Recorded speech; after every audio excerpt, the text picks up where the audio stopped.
Isang magandang umaga mga gulay at ito nga mga gulay alas 10 ng umaga na-extra tayo dito magbunot ng sibuyas dito sa aking pinsan. May-extra tayo mga gulay dahil nga hindi pa naman tayo nag-start na magtayo ng balag doon sa Ampalaya at kulang na kulang din po sa mga magbubunot o maggugupit na sibuyas dahil nga sabay-sabay na naman po ang ani dito sa lugar po namin. At alas 10 nga pala ako na umaga nag-start na magbunot at pagkakain nga po namin ng tanghalian ay nagugupit na po ng sibuyas at dito makikita yung mga gulay nakabukod na po yung good at yung kanyang pickles kung tawagin yung segunda. At dahil nga mga gulay na extra tayo maggupit at magbunot, bali ang bayad po sa amin yan ay 50 pesos po kada isang net. At ako naman mga kagulay, hindi naman talaga ako masyadong mabilis talaga maggupit. Makikita nyo lang parang mabilis siya kasi naka-fast forward lang itong ating video.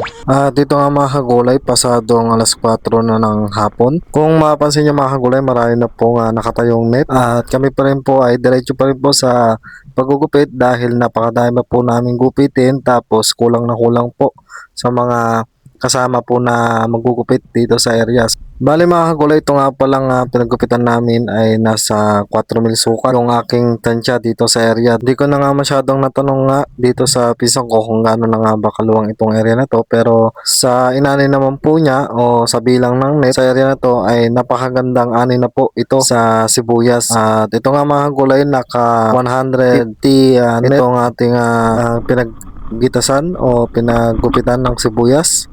At ang isang net mga kagulay ay tumitimbang po ng 30 hanggang 35 ang isang net. Kaya yung 100 net mga kagulay at ang kanyang kilos ay nasa 30 hanggang 35. Tumitimbang na po ito ng halos 3,000 kilos hanggang 3,500 kilos. So sa 100 net pa lang yung mga kagulay at hindi pa kasama yung 50 net.